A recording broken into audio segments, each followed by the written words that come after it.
Everybody Hates Rand is a Wheel of Time podcast that will contain spoilers for all 14 books. So if you're anti-spoiler, stop this, read all 14 books, and come back. We'll be here, waiting.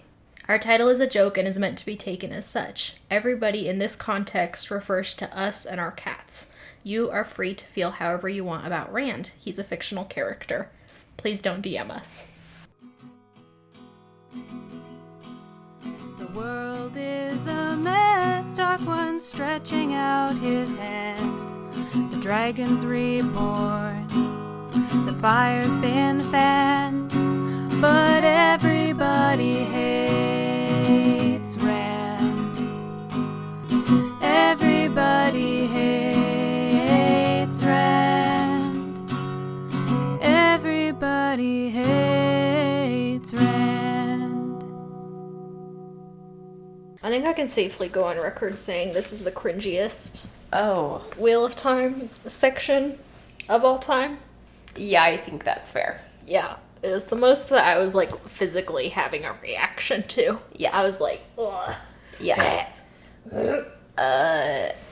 Yeah, same. You guys know by now that I get, like, palpable secondhand embarrassment. Like, we're watching, I know we mentioned Bridgerton last time, but sometimes there are some scenes where I'm just like, throughout the whole scene because I cannot stand to listen to the dialogue, which I'm sure makes watching super fun for Emily. So when I was reading this today, I just, like, had to skim it. Like, I barely was able to digest what any of the characters were saying to each other because it was just, like, so, ugh, you know? Yeah. Like, I know the point of novels is that they are not real life. They are not an exact mimic of how human beings behave.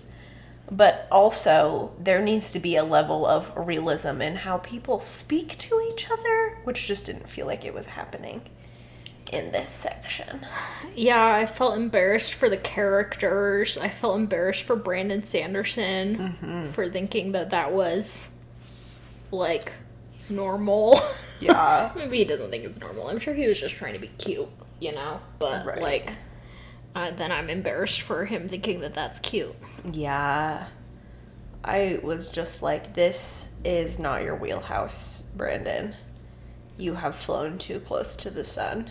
You have flown too close to the sun with your millions of novels and short stories, and I don't know, next thing I feel like he's gonna put out a stage play any day now, you know? A play by Brandon Sanderson. Yeah, he could. What's stopping him? Nothing. Certainly not his own, you know, self-reflection. No, I mean, maybe a Brando stage play would be really good. What I think would be really good would be if he would, like, build an RPG of some sort. Oh, I feel like yeah. that's what his wheelhouse is. Yeah. But it's, like, only because then he wouldn't be reading the dialogue. Yeah. Yeah. The players would be doing that. Yeah. So, this is Everybody Hates Rand. Dan Sanderson. That's right. Your friendly neighborhood Wheel of Time podcast. I'm Emily Jushaw. And I am Sally Gidger. And, yeah, man. It was a rough one.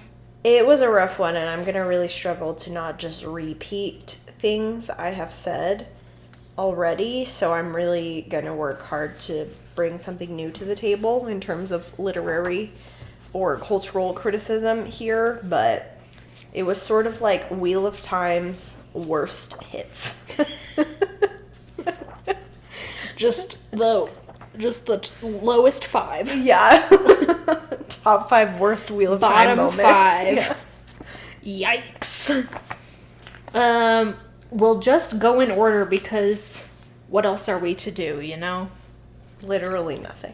We start with a loyal point of view. We are still he's on the Andoran front, I guess. They are engaging in the retreat that Bashir laid out for them last time we saw them. Loyal's with all the other Ogier as they are attacking a line of Trollocs, and sort of Loyal's perspective is that he gives in to this sort of berserker rage that we've seen he and the Ogier are capable of harnessing in the past. They're also singing while they kill things, which is sort of brings a Broadway-ish pizzazz to the whole massacring of living creatures. Yeah, jazz hands. I wish I knew any songs from Chicago, because I feel like some of them would fit, you know? Yeah, you could do He had it coming. So yeah, the cell block tango. Yeah. He had it coming. He only had himself to blame. It is, of course, speaking of, you know, bad Wheel of Time things, Loyal's whole rhetoric in this scene is being like, I don't just have to, but I would prefer to think of the Trollocs that I am killing as weeds. You know, things that must be killed. The Trollocs aren't human, but he is dehumanizing them on sort of an existential level as just like they're pests that need to be gotten rid of. This sort of rhetoric isn't great coming from our heroes, even when it's being applied to like fantasy world. Yeah. Because it's the sort of rhetoric that like fascist and oppressive governments in the real world have used in order to justify persecuting people. You can think of Jews in Germany being referred to as rats. Yeah, vermin.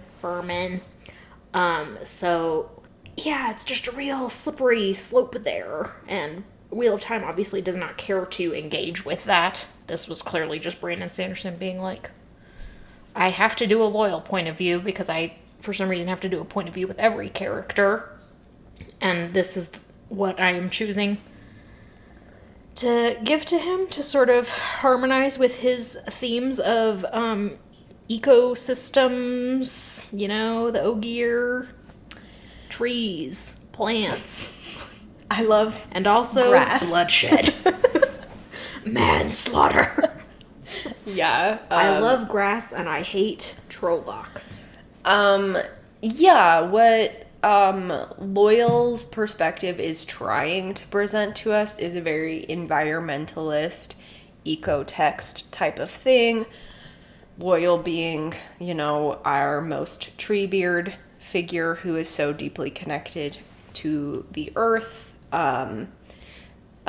deeply connected to the planet, and that way the Ogier are also sort of indigenized, if I can use that as a verb. I don't know if that is real, but in the way that the Ale and other minority groups have been offered up as types of indigenous people, in the sort of like tropes and archetypes that they occupy. Yeah, hey Tibble, I'm trying to make a point here. Could you let me fucking speak? So the way that various minority groups have been offered like various traits of indigenous groups around the world, the Ogier have this sort of deep connection to the earth, and to the point where it's almost like a little over, at least in this instance, a little over the top. But that's kind of what I think the text is trying to give us, is that, you know, this is a people that has a very strong connection to the land, so much so that they're going to rise up and fight for it, you know. So that's what Loyal is getting at, but it kind of undercuts itself, like this idea that Loyal is so connected to the ecosystem and so offended that these horrible things are happening to it really undercuts itself with this rhetoric of vermin. Not only does it veer fascist, and we can talk in a second about how it veers eco-fascist. There's a sort of nice intersection there. But Loyal being like, these things that are living, we talked in previous episodes about how it's like unfortunate that the text has no respect for the Trollocs as living beings, but Loyal being like, these things are pests, when like pests of various forms still play some type of role in the ecosystems that they live in, you know? Yeah, I was gonna say weeds are an important part of any ecosystem. Yeah. Weeds are the most durable plants, so we get them because, especially in like westernized, you know, lawns, green lawns, it's because we've killed so many of the indigenous plants and made our earth into a barren wasteland. Yeah. That the weeds are trying to revive it. Yeah, exactly. Like they're playing this role.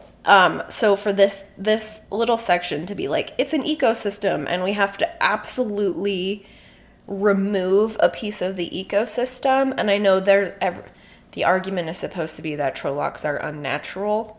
But weeds are natural. But weeds are natural and pests are natural.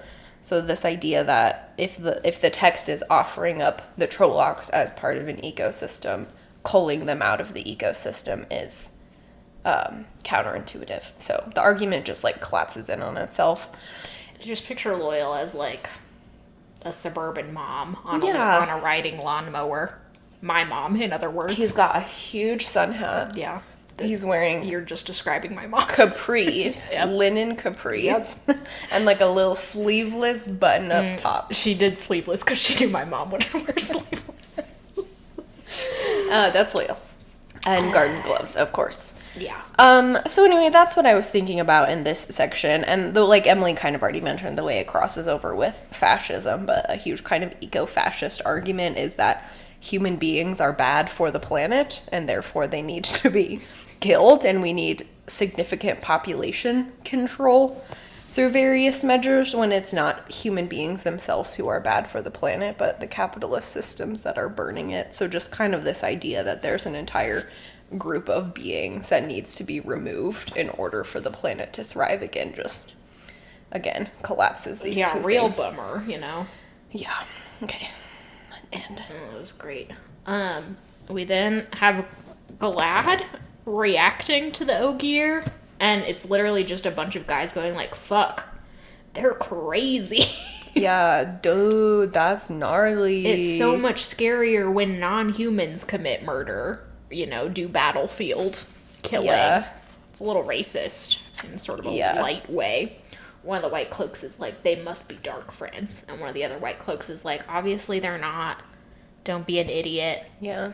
Which I guess is trying to show us that the White Cloaks as a group are weeding out the bad apples among them. They are growing. That's growth. Growth.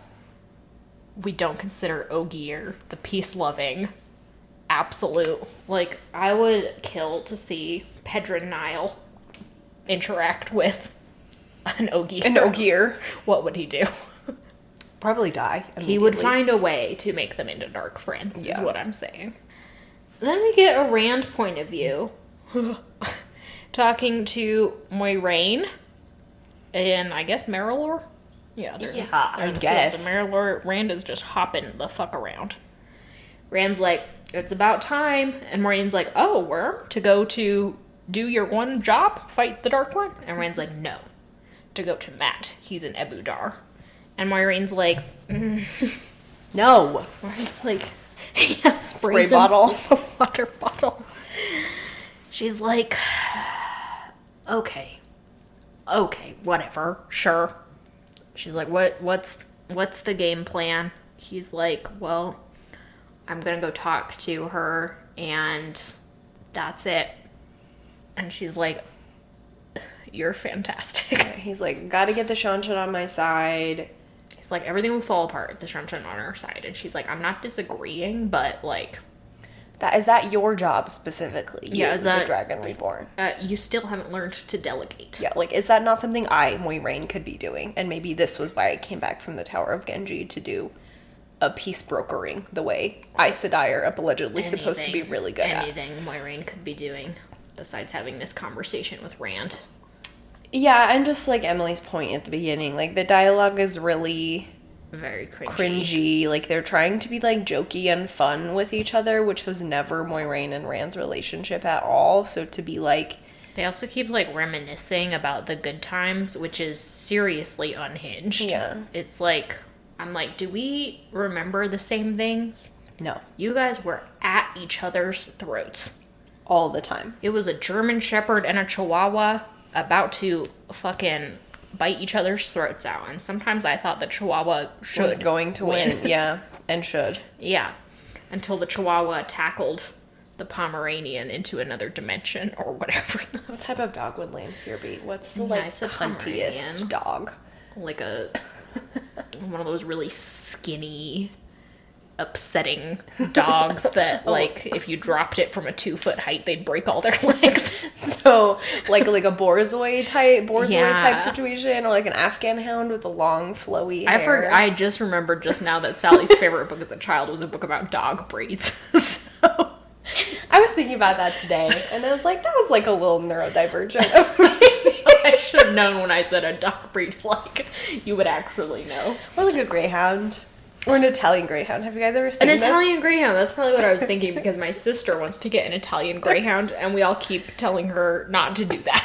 They are so upsetting looking. They look like they are scared of the very fact that they look exist. deranged. Yeah. And they look, Jake, my brother-in-law, keeps being like, if it breaks its leg, we'll have to shoot it to put it out of its misery.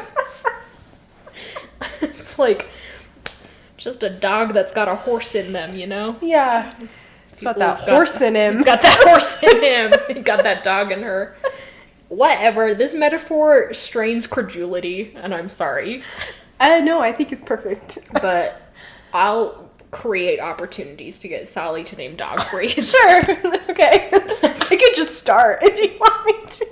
Instead of talking about how bad this is. Jesus Christ. Like, at one point, Moiraine and Rand talk to each other and then call each other out for deflecting the conversation. Jake would be like, we'll have to shoot the dog. Okay, sorry. Ugh, I'm crying. And I'm like, what's the point of this? What's the point of this? There's no point to it. It is another nonsense conversation where Moiraine is like, would you consider doing your job? And Rand's like, no, lols. And she's like, oh my gosh, he's become so funny and silly. She's like, oh, teehee. He's like, I am an eldritch being. And she's like, yeah, you are, sure, whatever.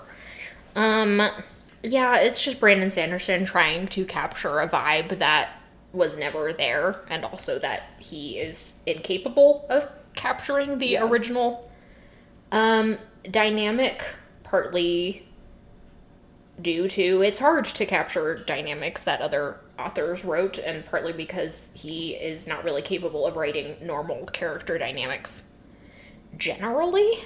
Yeah. So that's always going to just, like, leap out at us. Yeah. So, yeah, just a reminder that Rand and Moiraine, especially after the first couple of books, rarely spoke to each other. Yeah, and that they had that disgusting, like, power dynamic going on where Rand's like, I'll only listen to you if you do every single thing that I say. And she basically just was functioning as, like, his servant. They sort of hated each other's guts, you know? And so we have Moiraine coming back here and them just being like, oh, we're a happy family, is meant to be like, their whole very toxic dynamic has been redeemed by Moiraine dying and Rand being enlightened. Yeah. Which is sort of taking all of the work out of a toxic relationship becoming viable again. Yeah. It would have been interesting if both Rand and Moiraine had done any sort of, like, character work to address these issues, but all we've really had is Rand, when he reflects on his relationship with Moiraine, just sort of feeling guilty that she's dead. Yeah. He doesn't spend a whole lot of time being like, Moiraine was right. Yeah. Which is fine, because Moiraine wasn't always right. Yeah. But they just have not been able to come to terms with each other as, like, complicated people who made mistakes. Uh-huh. And were right about some things and wrong about other things. Uh-huh. They're just sort of cardboard cutouts of that. Yeah, and it's like, they haven't even really, like, apologized to each other or, like, it talked about how their dynamic was really difficult and kind of doomed from the beginning based on both of their personalities and everything they had going on, so. Yeah, like, there was so much possible, like, drama between them that we could have had when Moiraine walked in. Mm-hmm. Rand could have been angry at her. Yeah. That would have been totally viable. Yeah. They could have had any number of reactions to one another that would have been more interesting than just, well, bygones be bygones. Yeah. I am your ideal mentor figure, and you are my ideal hero, and together we are Gandalf the White and Aragorn, and there's nothing bad between us. Exactly. It's like, guys, that's not true. Boo. You're lying. We do get some, if not interesting, crucial information here. Rand tells us sort of out of the blue that he's like, I have figured out what is up with Kalendor, the last thing that we've all been trying to figure out. And it's that it can be used, like, as a sangreal to not just channel Sidon, but also the true power, you know, the Dark One's nasty gunk. Yeah. He is like, Rand has personally channeled the true power, I think, on accident. Yeah. Mostly due to his increasing, A, evilness. Yes. And B, connection to Moradin. So he's like, that's a real temptation because the true power is somehow even more addictive than Yeah. regular, the one power. And I'm like, I feel like we're running out of ways to say that magic is addictive in this text. So I don't really believe you, but sure.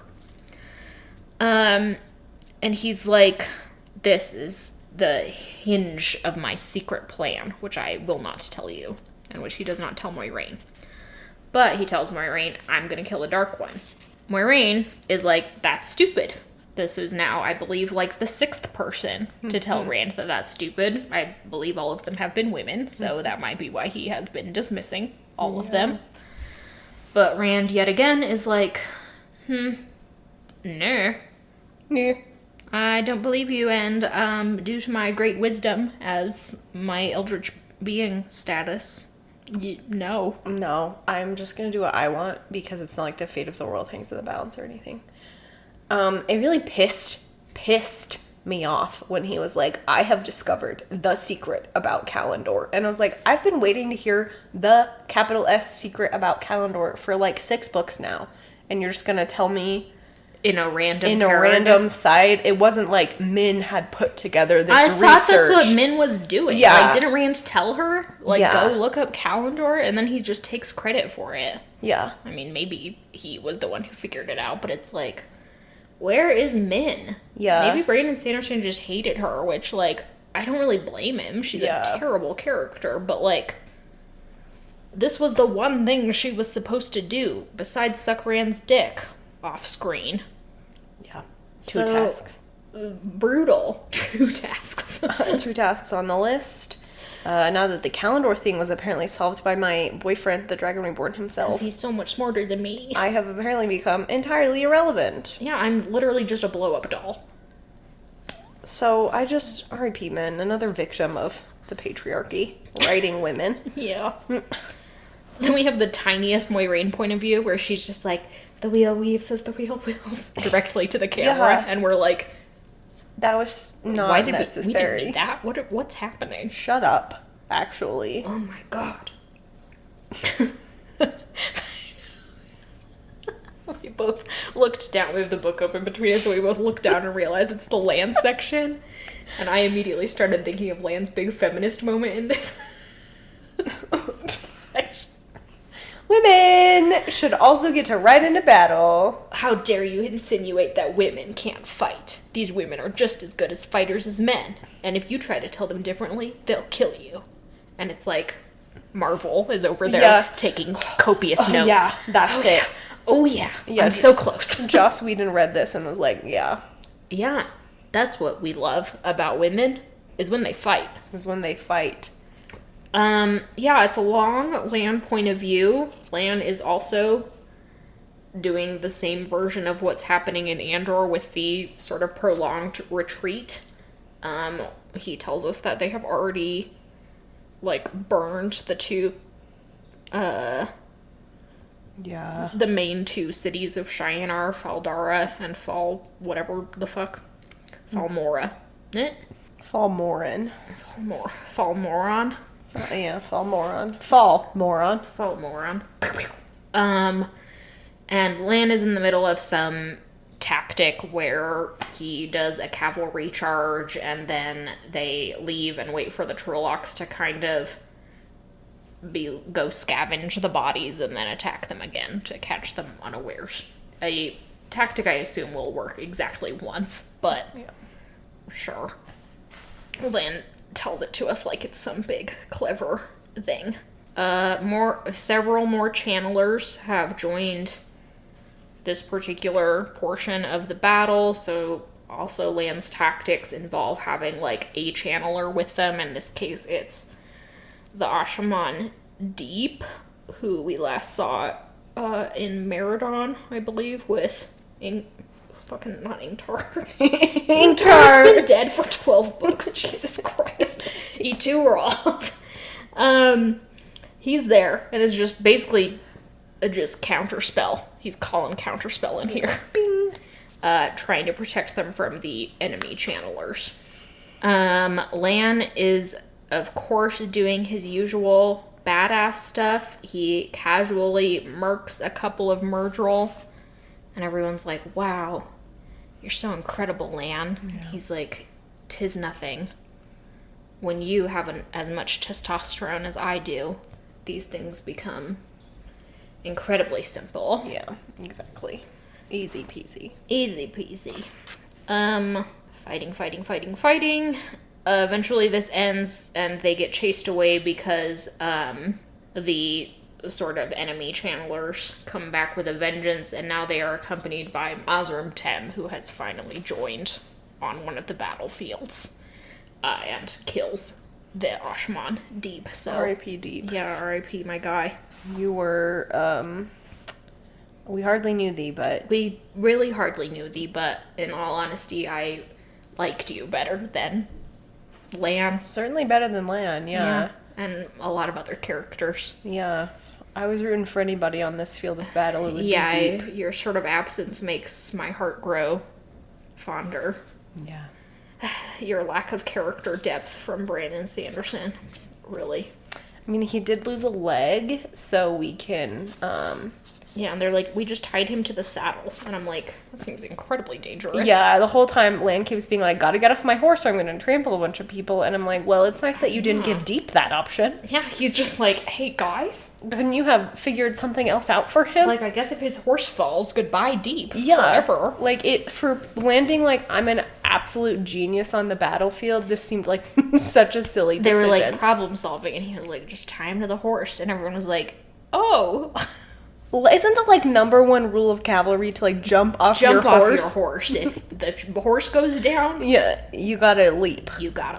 Number 2 rule is, if the horse's legs break, you gotta shoot it. You gotta shoot it. Just shoot it like a gray... What are they called? Italian greyhound. Italian greyhound. The Italian... I guess Italian in this instance just means small. They're just Maybe they really like ravioli or something. Chef Boyardee was an Italian greyhound. We had Chef Boyardee spaghetti on Monday, and it was pretty good. It was really tasty. I mean, it was like from the Chef Boyardee website. Our friend Angie made it for us. It was really tasty. Yeah, tasty. Tybalt, I hate how your hair gets in everything. Well, yeah, literally everywhere. Tybalt is just sort of curled around his pile of toys, including 1, a squeaky elephant, 2, a rainbow-colored mouse, and 3, a little sheep. Yeah, Tybalt, sorry, they all just ended up in one single pile, but maybe you like that. He likes to be like a dragon, sitting upon his hoard.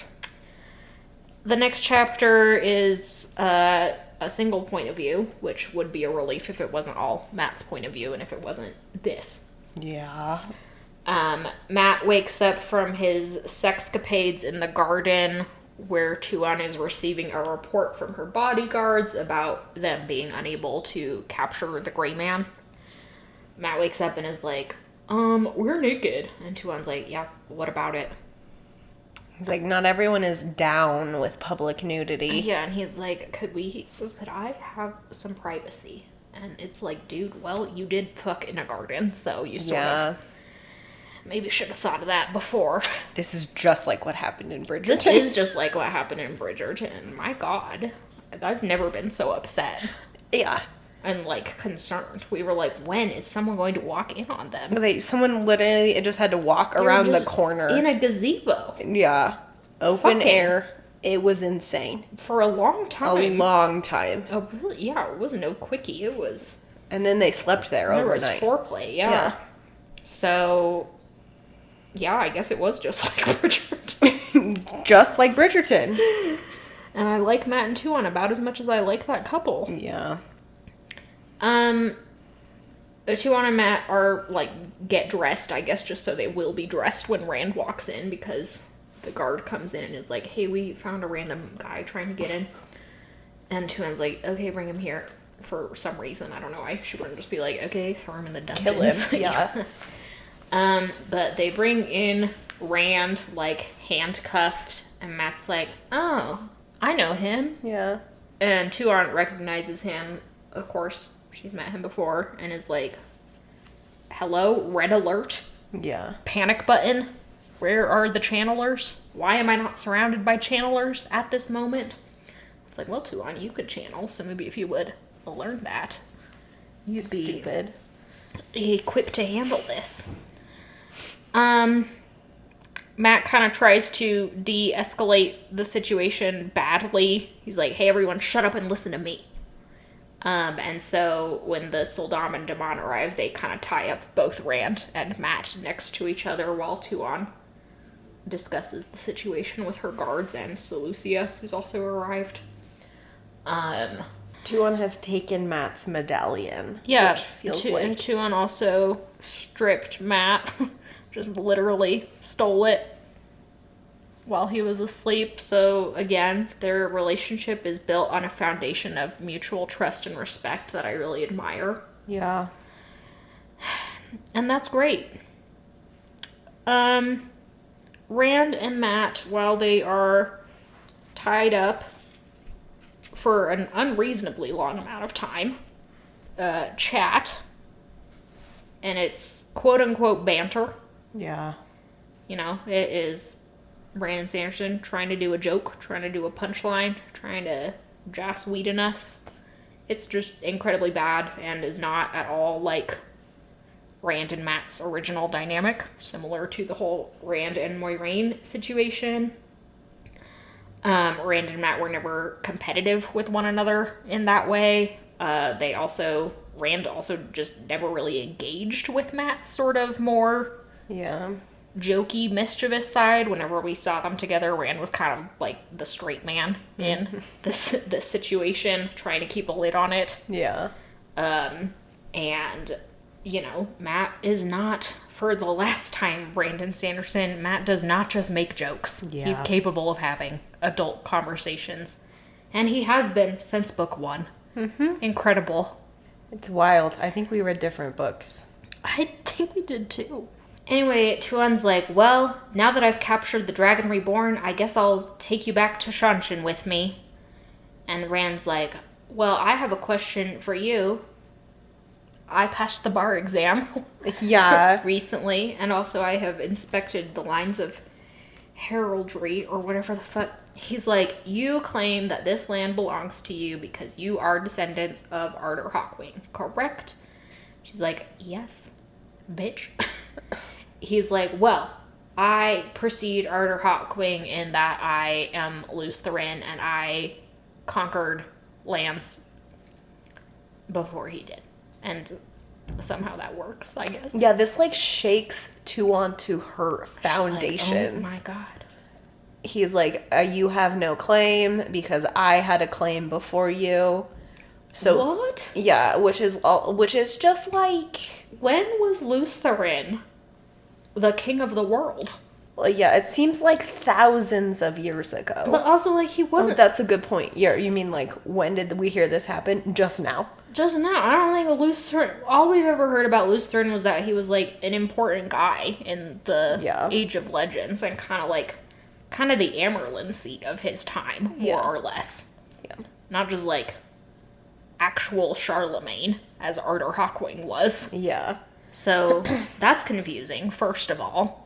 Just sort of throwing this lore at us out of nowhere. But then also, like, yeah, that was millions of years ago. Mm-hmm.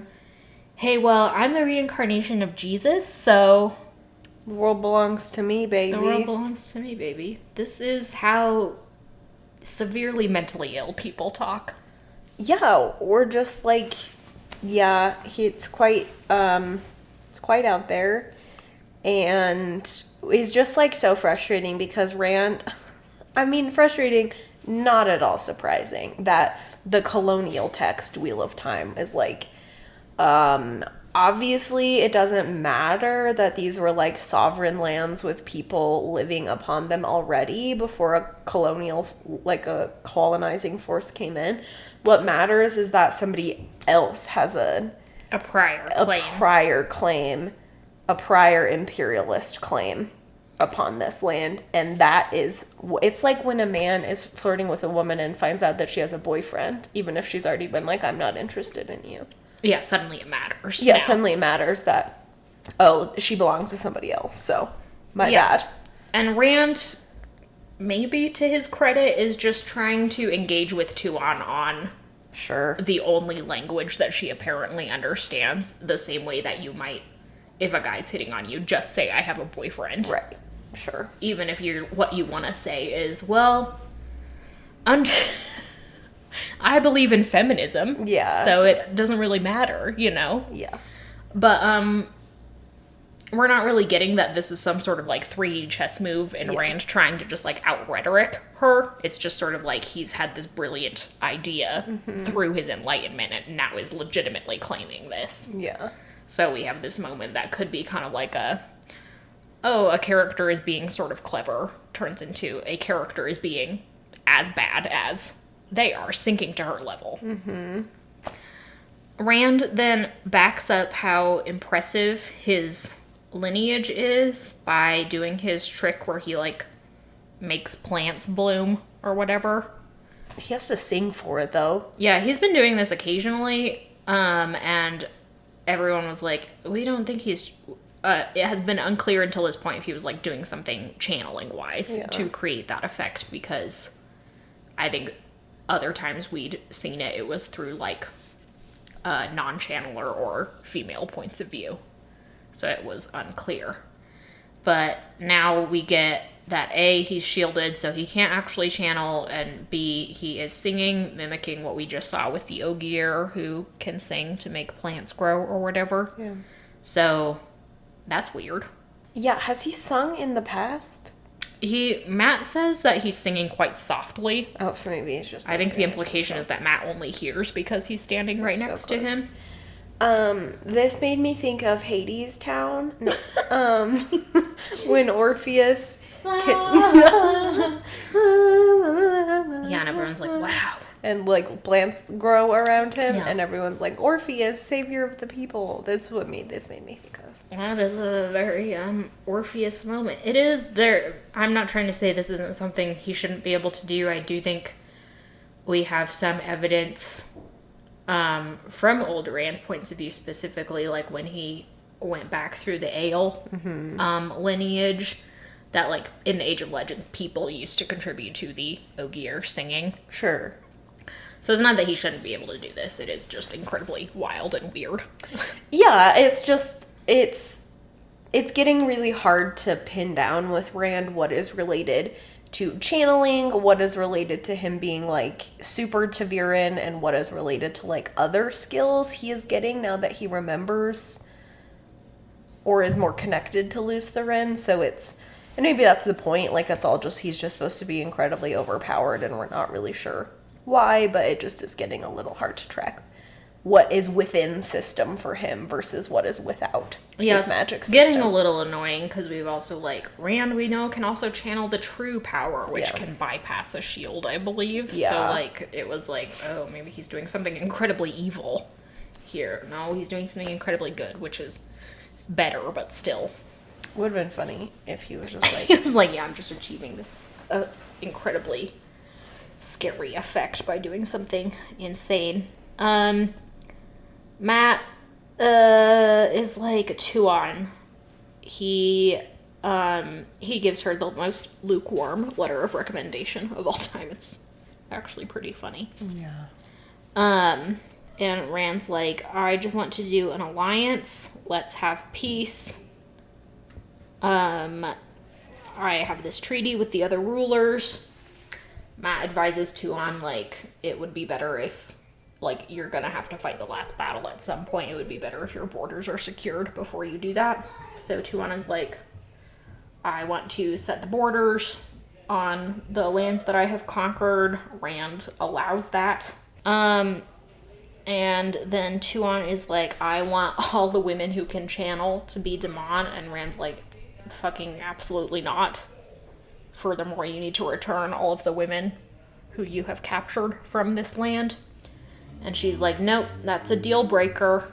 And he's like, okay. Yeah, you can keep them, but no more, or that will be a cause to end the treaty. So I guess just sorry to the hundreds of women who have been taken captive. Absolutely no justice for any of them. Nope. From the narrative. Just like they're just treated like this afterthought that is super gnarly and offensive. I don't know. Yeah, I don't know what else there is to say about it that isn't encaptured in just, like, it's really disgusting, this idea that they're just collateral damage, or, like, the, war impacts everybody, and there's just victims of war sometimes, blah, blah, blah, blah, blah, and it's like, what? That's not good. Yeah, a lot of the tension from this text we have talked about in the past comes from it trying to simultaneously achieve a good versus evil classic fantasy narrative, as well as a historically accurate sort of global power struggle narrative. So while it is true in our history, in every history, that rulers have made compromises over real people's lives and safety, the fact that this comes in the same chapter as Rand doing this incredibly magical, Jesus-coded miracle of making dead plants grow and flowers blossom and whatever is pretty tough to take. Yeah, that's a really good point, Emily. Like, there's so much conflict in this. It doesn't work when you're trying to be like, Rand is such a good person. Like, he is the embodiment of good. And yet at the same time, he has to be a functioning political grounded ruler. In this way. And it's like, no, either he's better than this or he's not. Or he's not. Yeah, you can't have it both ways. Yeah. And, like, the tension of either of those could be incredibly interesting, but the text refuses to commit. It's like Rand is doing both. And almost worse, sometimes, like, it's good that he's willing to make. It's actually for the ultimate good, capital U, capital G, that he is willing to make these types of sacrifices. Yeah. It's like how America wouldn't have been founded if we weren't willing to make some compromises about literal slavery. And we should revere the founding fathers for that. No. Those people are in hell, if you believe in that. Yeah. Casualties of war was the phrase I was looking for. But, yeah, it's just... These compromises are only compromises for the elite. For people on the ground, they're abandoned one Life way or and the death, other. yeah. So depressing. Rand having Tuon agrees to that. Rand's like, great. Here, I've got some paperwork. We'll notarize it real quick. See you later. And Tuon's like, yep, Matt, let's go get ready to join the last battle. End of scene. And Rand ends the scene laughing, which is supposed to indicate to us that he really won the day. Again, is good and so much happier. And the next chapter, on a similarly grim note, is titled To Feel Wasted, and it's a Gawain point of view, so we just know that that's going to be some real Meninist shit. To feel wasted. He isn't being used correctly. I wish it was just about Gawain getting, like, murdered, absolutely shit-faced drunk. And just, like, feel wasted. being silly. But I'm sure he'll just be it's like... his bachelor party. Yeah. Yeah, we've got another couple chapters on the similar timeline. So, similar plot lines, I mean. Let's go. This was on the docket. Thanks. Yeah, you have anything to add? No, sorry, go ahead. Okay. Thanks for listening. Thanks to Glenna McKenzie for our theme song, and to our patrons on Patreon and our followers on social media. Yeah, thank you guys. Anything to add? No, I don't have anything to add. That was a real stinker set of chapters. Sure was. I would give it 0 out of 10. Yeah, I'd give it negatives. It degraded me on a moral and emotional level. I do feel sort of like I personally am filthier, that I need to be cleansed. Need to repent. Do you have a sign off? I do, yes. Something has happened with my work computer.